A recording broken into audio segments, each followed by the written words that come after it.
بسم اللہ الرحمن الرحیم نحمدہ ونصلی ونسلم علی رسولہ الکریم اما بعد الاول فی وجوہ النظم صیغۃ و لغۃ۔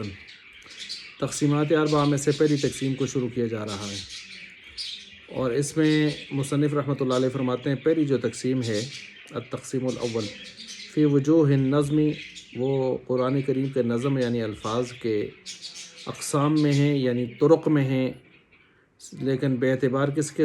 صیغہ اور لغت کے۔ اب صیغہ اور لغت کے اعتبار سے چونکہ یہ تقسیم ہے تو صیغہ اور لغت کی بھی آگے تشریح کر رہے ہیں۔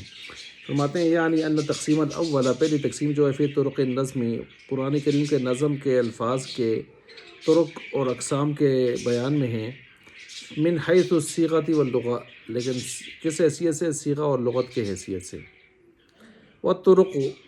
والطرق جو ہیں ان کی تشریح کر رہے ہیں، ہی الانواع، وہ انواع ہیں، والاصناف، اور اصناف ہیں، یعنی طرق ادھر اقسام کے معنی میں استعمال ہو رہا ہے، یا وجوہ ادھر اقسام کے معنی میں استعمال ہو رہا ہے۔ والصیغۃ، اور صیغہ ہیئت، صیغہ اصل میں ہیئت شکل و صورت کا نام ہے۔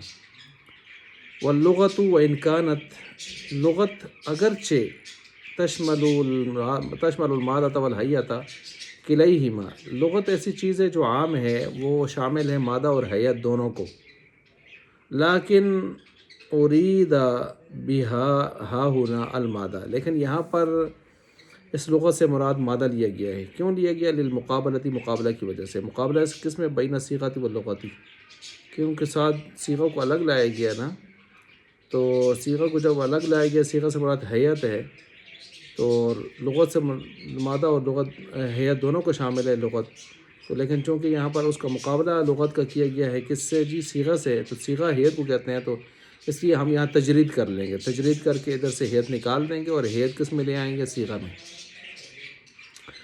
اچھا جی، فہما، پس یہ دونوں، کون دونوں؟ جی صیغہ اور لغت دونوں، جن کے اعتبار سے پہلی تقسیم سامنے آتی ہے۔ من حیث المجموعی، مجموعہ کے اعتبار سے اگر ہم دیکھیں، کنایۃ عن الوضع، یہ کنایہ بنتے ہیں وضع سے، کنایہ بنتے ہیں کس سے؟ جی وضع سے کنایہ بنتے ہیں۔ کیوں؟ آگے حاشیے میں نیچے آپ دیکھ سکتے ہیں کہ لأن المادۃ ای جوہر الحروف من حیث ہی لم توجد موضوعۃ لشیء وانما وضعت بشرط الاقتران بالحیۃ جزئیۃ کانت کحیۃ رجل۔ تو کہتے ہیں یہ کنایہ بنتے ہیں دونوں صیغہ اور لغت، کس سے؟ وضع کے اعتبار سے بنتے ہیں، وضع کے اعتبار سے بنتے ہیں۔ اب اس کی تشریح آگے میں دوسری لائن میں آ رہی ہے، وہاں کر رہا ہوں۔ فَكَأَنَّهُ، پس گویا کہ قال، ماتن یہاں یہ فرمانا چاہتے ہیں، الاول فی انواع النظم، پہلی جو تقسیم ہے وہ نظم کے اقسام کے بیان میں ہے، من حیث الوضع، وضع کے اعتبار سے، وضع کی حیثیت سے، یعنی وہ جو من حیث صیغۃ واللغہ ہے نا، اس صیغہ اور لغت کو مختصر کر کے وضع کا نام دے دیا گیا ہے۔ اس وضع میں دو چیزیں آ گئی، لغت بھی اور صیغہ بھی۔ ای من حیث انہ وضع، آپ تشریح کر رہے ہیں نا یہاں پر وضع کے اعتبار سے، اس حیثیت سے کہ وہ وضع کیا جاتا ہے لمعنی واحد، ایک معنی کے لیے، او اکثر، یا زیادہ کے لیے، مع قطع النظر عن استعمالہ و ظہورہ، اس میں قطع نظر اس کے کہ اس کو استعمال کرنے کے اعتبار سے دیکھا جائے، جیسے تقسیم صوم میں ہے، و ظہورہ و خفائہ، اور ظہور خفا کے اعتبار سے دیکھا جائے، جیسے تقسیم دوم ہے، والوقوف علی المرادی، یا وقوف علی المراد، یہ لکھا نہیں ہے، میں خود کہہ رہا ہوں کہ اس اعتبار سے دیکھا جائے جیسے کہ تقسیم رابع ہے، یعنی استعمال، ظہور و خفا اور وقوف علی المراد، ان سے قطع نظر کر کے صرف اس حیثیت سے کہ اس کو وضع کیا جاتا ہے ایک معنی کے لیے یا اکثر معنی کے لیے جو وضع کیا جاتا ہے، تو اس وضع کو دیکھتے ہوئے ہم نے اس وضع کو مختصر کر لیا صیغہ اور لغت سے، یہ اس کی تشریح ہو گئی۔ وَإِنَّمَا قَدَّمَ الصِّيغَةَ، باقی یہاں مصنف رحمۃ اللہ علیہ نے صیغہ کو مقدم کیا ہے کس کے اوپر؟ لغت کے اوپر۔ یہ ایک سوال کا جواب ہے اشکال کا، کہ بھائی مادہ جو ہے وہ طبعاً مقدم ہوتا ہے حیت کے اوپر، ٹھیک ہے، اور طبعاً جب مقدم ہوتا ہے تو مادہ اس کو مقدم رکھنا چاہیے تھا، آپ نے صیغہ کو یہاں پر مقدم کر دیا ہے۔ صیغہ تو بعد میں آتا ہے، پہلے مادہ میٹیریل ہوتا ہے نا، اس کے بعد صیغہ بنتا ہے، چیز بنتی ہے، تو حیت بعد میں جو ہے وہ بنتی ہے شکل، تو یہاں پر وزن بھی آپ اس کو مقدم کریں، جب طبعاً یہ مادہ مقدم ہے میٹیریل حیت کے اوپر، تو وضعاً بھی آپ کو مقدم کر لیتے اس کو، تو اس کا جواب یہاں سے دے رہے ہیں وَإِنَّمَا قَدَّمَ الصِّيغَةَ عَلَى اللُّغَةِ، اور بے شک جو صیغہ کو مقدم کیے لغت کے اوپر لِأَنَّ لِلْعُمُومِ وَالْخُصُوصِ زِيَادَةَ تَعَلُّقٍ بِالصِّيغَةِ فِي الْأَغْلَبِ، کہ عام خاص ہونے کا جو تعلق ہے، عام خاص چونکہ کتاب اللہ کی اقسام ہے، ان کا زیادہ تر جو تعلق ہوتا ہے عام خاص کا وہ عموماً یا زیادہ تر تعلق عام خاص کا وہ صیغہ سے ہوتا ہے، صیغہ سے ہوتا ہے۔ تو جب صیغہ سے ان کا تعلق ہوتا ہے عام خاص کا عموماً زیادہ تر، تو لہٰذا صیغہ کو مقدم کر دیا۔ اب اس کی مثال مثلاً جو میں کہا تھا مثال نیچے دیتا ہوں، رجل، یہ اس میں خصوص ہے نا، رجل خاص مرد، ایک جو ہے اس کے اندر خصوص ہے ایک مرد، اور رجال یہ جمع ہے بہت سارے مرد، تو اس میں عموم ہے۔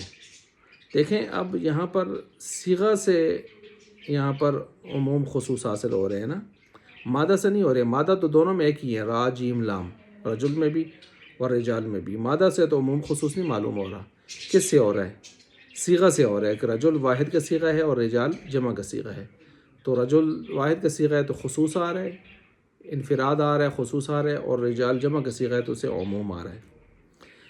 وہی اربعۃ، اور یہ چار قسمیں ہیں پہلی تقسیم کے اندر، الخاص والعام والمشترک والمؤول، لأن اللفظ، یہاں سے وجہ حصر بیان کر رہے ہیں کہ لفظ جو ہے اما یا تو ان یدل، یا تو دلالت کرے گا علی معنی واحد، ایک معنی کے اوپر دلالت کرے گا، او اکثر، یا ایک سے زیادہ پر دلالت کرے گا۔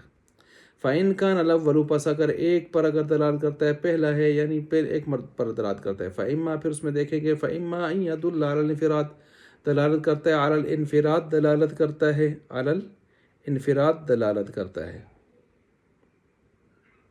یعنی مع قطع النظر عن ان يكون له في الخارج افراد او لم تكن، قطع نظر اس کے کہ خارج میں اس کے لیے کوئی افراد ہیں یا نہیں ہیں، اس سے عام کو نکال دیا نا اس تعریف سے، تو دلالت کرتے علی الانفراد، عن الافرادی، علی الانفرادی، علی سبیل الانفرادی عن الافرادی، خارج میں افراد سے قطع نظر کے ہیں یا نہیں ہیں، فول خاص، وہ کیا ہے؟ خاص ہے۔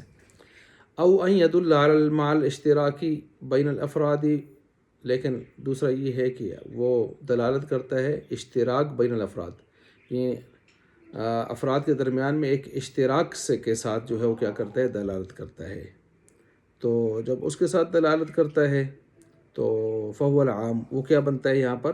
وہ عام بنتا ہے، اس عام کو یہاں پر پھر لائے گیا۔ اچھا، اب یہاں پر اس کو دیکھ لیں کہ یہ جو عام ہے فَإِنَّهُ يَتَنَاوَلُ أَفْرَادًا، وہ بہت سارے افراد کو کیا ہوتا ہے؟ شامل ہوتا ہے، مع الاشتراکی بین الافرادی کا مطلب ہے۔ وَإِنْ كَانَ ثَانِيًا، اگر دوسرا مطلب ایک معنی پر نہیں کئی معنوں پر دلالت کرتا ہے، پھر اس میں دیکھیں گے فَإِمَّا أَن يُتَرَجَّحَ أَحَدُ مَعَانِيهِ بِالتَّأْوِيلِ، کہ اس کے بہت سارے معنی میں سے کسی ایک معنی کو ترجیح دی گئی ہے، فَهُوَ الْمُؤَوَّلُ، مؤول بنے گا، وَإِلَّا، اگر ترجیح نہیں دی گئی، فَهُوَ الْمُشْتَرَكُ، وہ مشترک رہے گا۔ فَالْمُؤَوَّلُ فِي الْحَقِيقَةِ، مؤول حقیقت میں، یہاں سے ایک اشکال اس کا جواب ہو رہا ہے، اشکال یہ ہے مؤول تو فعل تعویل کا مفعول ہے، مؤول تو فعل تعویل کا مفعول ہے، یہ مصدر تعویل تفعیل، اور تعویل کرنا تو مجتہد کا کام ہے، تو پھر مؤول کو باعتبار وضع نظم کی قسم کیسے بنایا گیا ہے؟ یہ تو مجتہد کا کام تھا، اس کی طرف لے کے چلتے، آپ نے اس کو باعتبار وضع کے جو ہے نظم کتاب اللہ، اس کا جو ہے وہ قسم بنا دیے، تو اس کا جواب دے رہے ہیں کہ مؤول مشترک کی بھی قسم ہے، مشترک کی یہ قسم ہے، اور مشترک بے اعتبار وضع کے وہ نظم کی قسم ہے، ٹھیک ہے۔ تو اب مؤول جب مشترک کی قسم ہے، مشترک خود جو ہے وہ بے اعتبار وضع کے نظم کی قسم ہے، تو پھر قاعدہ آئے گا کہ کسی شے کی قسم اس شے کی قسم ہوتی ہے، کسی شے کی قسم اس شے کی کیا ہوتی ہے؟ قسم ہوتی ہے، تو لہٰذا مؤول مشترک کے واسطے سے وضع بے اعتبار وضع نظم کی قسم بن جائے گا، ٹھیک ہے، یہ اس لحاظ سے ہو جائے گا۔ اچھا، یہ تو ہو گیا سوال جواب۔ اب یہاں ایک بات اور ہے، وہ یہ ہے کہ معول قسم ہے اگر مشترک کی تو قسم اور مقسم ہو گئے آپس میں گویا. تو قسم اور مقسم اگر اس کو ہم بنا لیں تو پھر تقابل میں ضروری نہیں ہے کیا؟ تو جواب دیا کہ نہیں، قسم اور مقسم میں تقابل ہونا کوئی ضروری نہیں ہے. اللہ اکبر. تو اسی طرح دوسرے یہاں پر یہ سوال ہوگا کہ اگر معول کو آپ مشترک کے ساتھ قسیم بنا لیں، جیسا کہ یہاں قسیم ہی ہے نا، 4 قسمیں ہیں، تو قسیمیں دونوں قسمیں ہیں اوپر جو ہے نظم کی باعتبار لغت اور مادہ کے جو ہے وہ اس کی قسمیں ہیں. تو اب دونوں اگر قسیم ہو تو قسیم میں تو پھر تقابل ہوتا ہے نا. تو جواب دیا کہ ہاں قسیم میں تقابل یہاں موجود ہے. کیسے کہ معول میں قید ملحوظ ہے ترجیح کی، اور مشترک میں عدم قید ترجیح ملحوظ ہے. بس یہ تقابل ہو گیا ایک طرح کا. اب چلیے کہتے ہیں کہ فالمعول فی الحقیقت انما هو من اقسام المشترک. معول تو حقیقت میں وہ قسم بنتی ہے مشترک ہی، الذی دل صیغۃ و لغۃ، جو دلالت کرتا ہے صیغہ اور لغت کے اعتبار سے. وَإِنْ كَانَ، اگرچہ یہ ہے مفعول کون معول، مفعول ہے فعل تعویل کے فعل کا مفعول ہے.